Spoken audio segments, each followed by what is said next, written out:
So we're here at the farm this morning, and I just wanted to show an especially cool part about living here in the mountains of Guanacaste, Costa Rica at about 1,500 feet elevation. And that's something that's growing wild out here that we're able to forage and put in our meals just about every day right now at the end of the rainy season. Here's one of them. This is one type of edible mushroom called Lactarius indigo, or the indigo milk cap. It's got a really cool blue color, as you can see, and when you damage it, it actually like bleeds this blue kind of milky substance, which is where it gets its name. So this is the Lactarius indigo milk cap, and these are growing all over the place really. There's another little one right here. As the rainy season's just coming to an end, we're seeing them pop up all over the place. But something that's really exciting to me is the other edible mushrooms we have growing here, which there's a little patch of right here.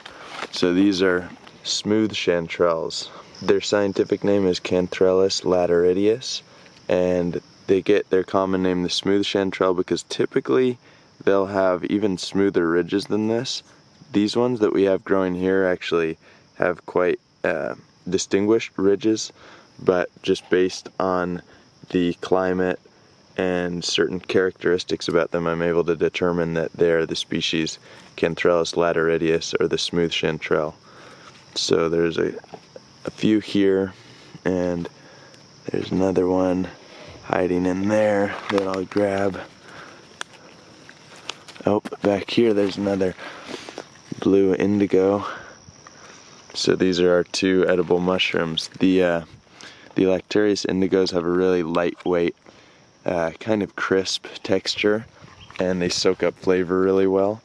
And the chanterelles have more of a chewy, meaty texture that is really delicious. One of the reasons that they're such a choice edible mushroom all around the world.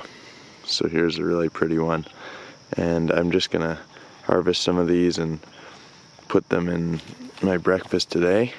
So one thing to know about these chanterelles and also the Lactarius indigos is that they'll grow in correspondence with these trees.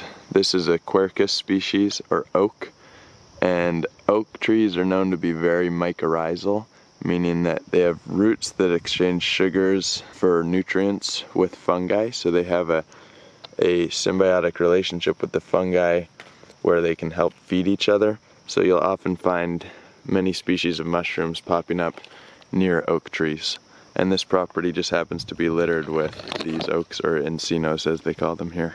So this little oak forest just about 100 feet away from our house provides really great edible mushroom habitat. Super cool to have discovered this rainy season. So after dry brushing them, you can split them up into the size pieces that you'd want to cook, and then throw them in the pan. With chanterelles, you want to dry saute them for a little while first, meaning just throw them in as is and let some of the moisture come out in the cooking process, and then you can add butter and spices. So now after dry sauteing the chanterelles, I'll add butter, and I'll add the Lactarius indigos, which don't need to be dry sauteed, and I'll let those start cooking down all together. So we ate them on English muffins with eggs for breakfast, and they turned out really delicious.